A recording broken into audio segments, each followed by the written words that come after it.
Okay, thanks everyone. I'll take a few minutes now to introduce myself and give you a quick talk on Hyperscale storage, specifically for OpenStack.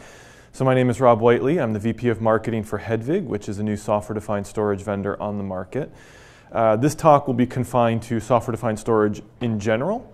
This is not necessarily unique to us, but I'll certainly happily go into capabilities here. All right, so to get started, I'm just going to talk a little bit about what we see as kind of one of the common drivers from a customer perspective, and then I'll go more into the actual architecture of hyperscale storage. Right now, we see that a lot of companies, as you all know, are using innovation as the front end of their technology agenda, meaning they're trying to compete for new customers, enter new markets, engage customers in new ways. And what we see is that that is in turn putting a lot of pressure on developers.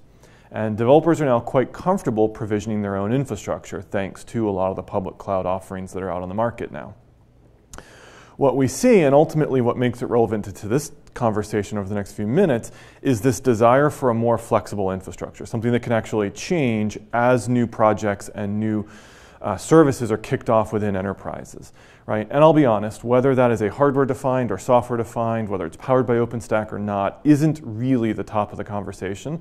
The conversation is just, can I change fast enough? Can I actually get my infrastructure to keep pace? And I'll give you a quick example, right? So our largest customer is a bank. They were caught off guard several years ago with the ability to take a picture of your check and deposit that check directly to your account. And it took them an extra 12 to 18 months to bring that service to market. And they lost customers as a direct result of that. And the number one reason why they lost that is because they did not have an infrastructure that would accommodate this new mobile app. And when they did all the due diligence, two things happened. One is they said never again. So they're actually building an OpenStack powered cloud to make sure that they have an agile infrastructure moving forward.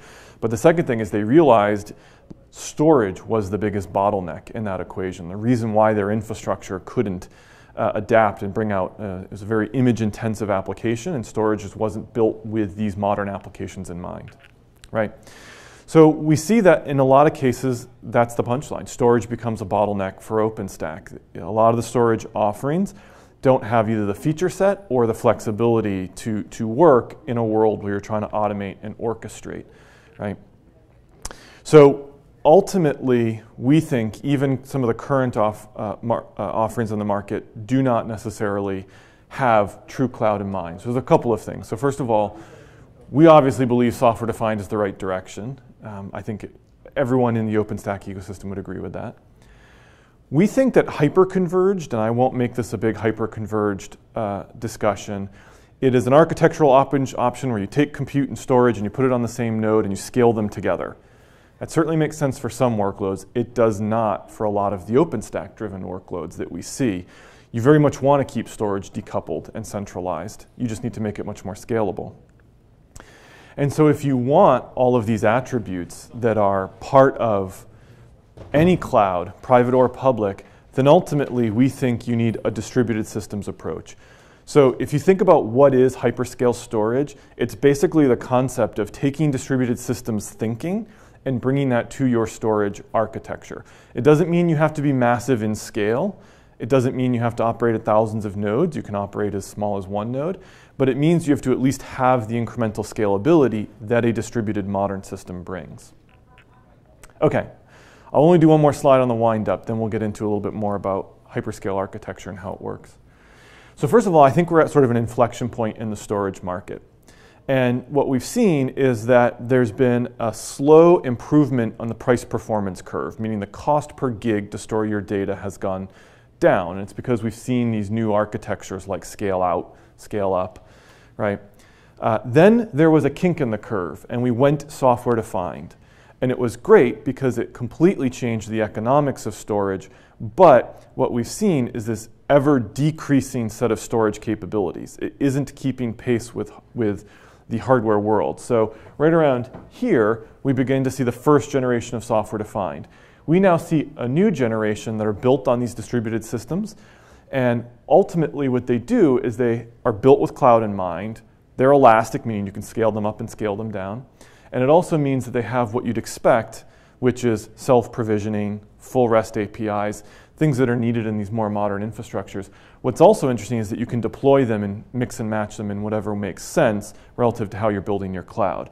So we think that hyperscale storage is ultimately what's going to get us over the cusp from the old hardware-defined world into a more mature software-defined world.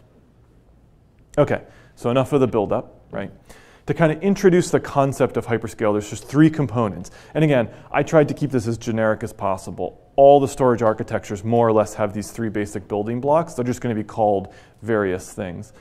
So the first thing you need is your actual software that you deploy on any off-the-shelf x86 server with hard drives in it, right? So those are your storage nodes. It's software that converts all those servers into a scale-out storage. Then you need some kind of software agent or proxy that helps you then access that underlying cluster, right? So for today's presentation, I'll just call it a storage proxy. Its basic goal in life is to be a protocol converter. It speaks all the storage protocols that we've known for the last 20, 30, 40 years, and then helps bring it down to these new distributed architectures. And then somewhere in the system, you have to have the concept of a storage volume, some logical abstraction unit that you carve up and actually present out to all your different applications and workloads. So I'll get into this a little bit, but these are the 3 basic components, and I'll kind of show you how they fit together diagrammatically now. Okay, so imagine you have a mixed environment. Imagine that this is, maybe you have a bare metal implementation of OpenStack. Maybe you have a couple of VMs running on OpenStack. Maybe it's running in a public cloud. It doesn't really matter, but you have some sort of mixed environment. And so what happens is the first step in the workflow is you provision one of these virtual volumes, and you give it all the attributes that you want that storage asset to have. So you could easily say, I want it to be a terabyte in size. You could say that I want it to be compressed and deduped, and all the things that you'd expect in a storage world. And so this then gets thinly provisioned inside these systems. So kind of gone are the days where if you carve out a terabyte of storage, it actually consumes a terabyte right off the bat, right? So you create one of these virtual volumes, and then what you do is you basically present it to OpenStack through this proxy. So that proxy's job is to masquerade as basically one of those storage flavors that the application is expecting, right? So if it's connecting via iSCSI, that would be connecting up through Cinder. If it's connecting up through the S3 or Swift interface for object storage, these are all different ways that OpenStack can then consume that underlying volume.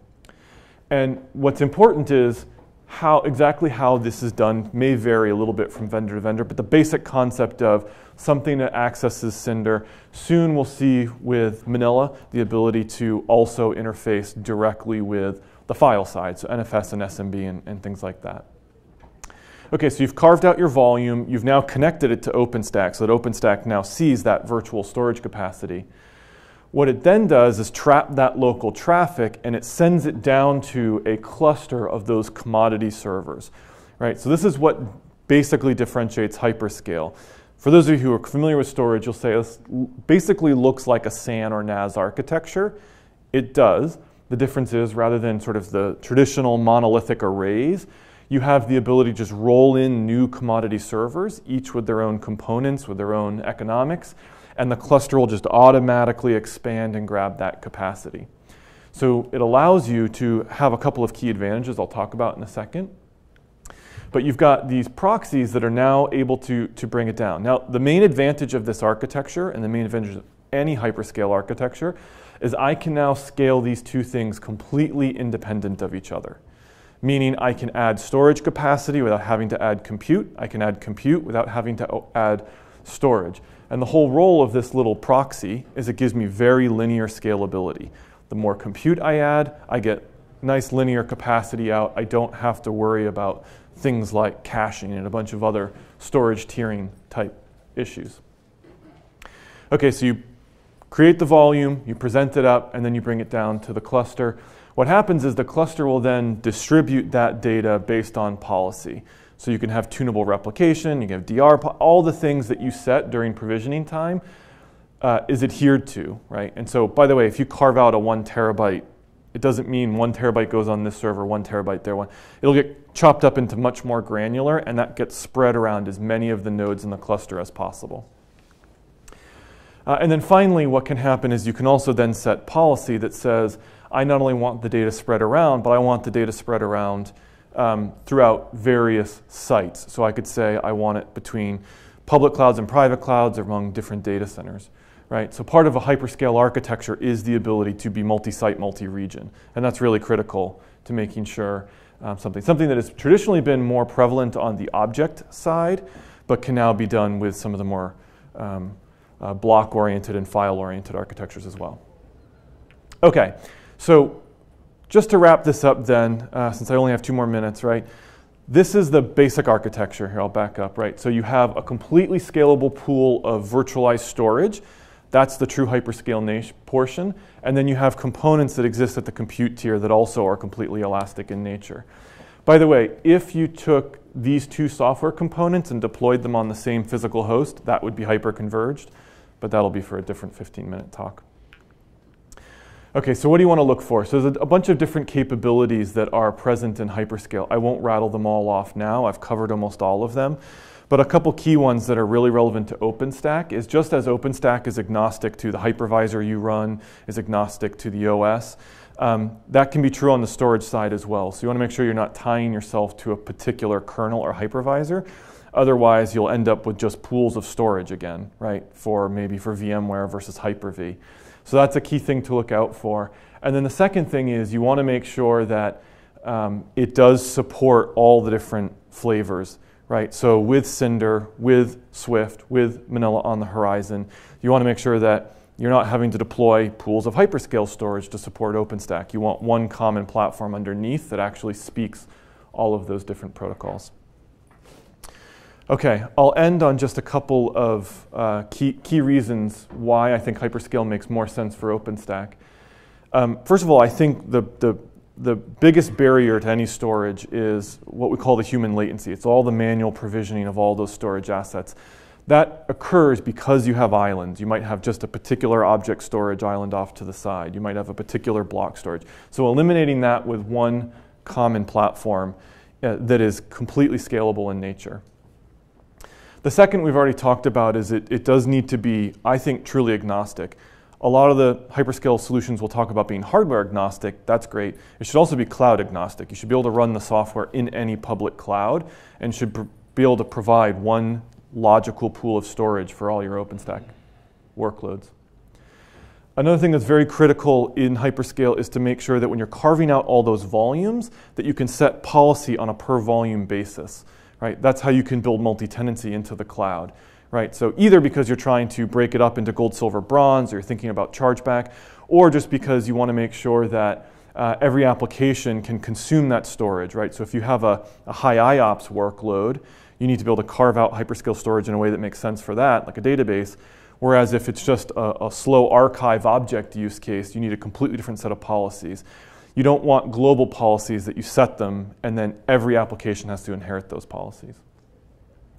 And then finally, one of the things that's important in hyperscale is the ability to set very specific DR policies. There's been a lot of talk here at the OpenStack Summit around multi-site, multi-region, and the ability to scale through that. So to be able to say, I want this particular data set to work across, say, San Francisco and Denver, and I want to copy into rack space, right, would be a great example of how you need to set DR policy. And so I think, as we have seen a lot, hybrid is going to be the norm for the near future. So you have to make sure that when thinking through how the software runs, it can run in multiple locations. So believe it or not, that's all I wanted to talk about today. I will put one quick plug in for Hedvig. We are a hyperscale storage platform. So we do a lot of these things. Like I said, there's a lot of different options out on the market, though, and most of them are trending towards this. I think the key takeaway here is to do hyperscale is going to get you the best bang for the buck for when you're building out private clouds or public clouds on OpenStack. So I think that's all I have for today. So thank you very much for stopping in.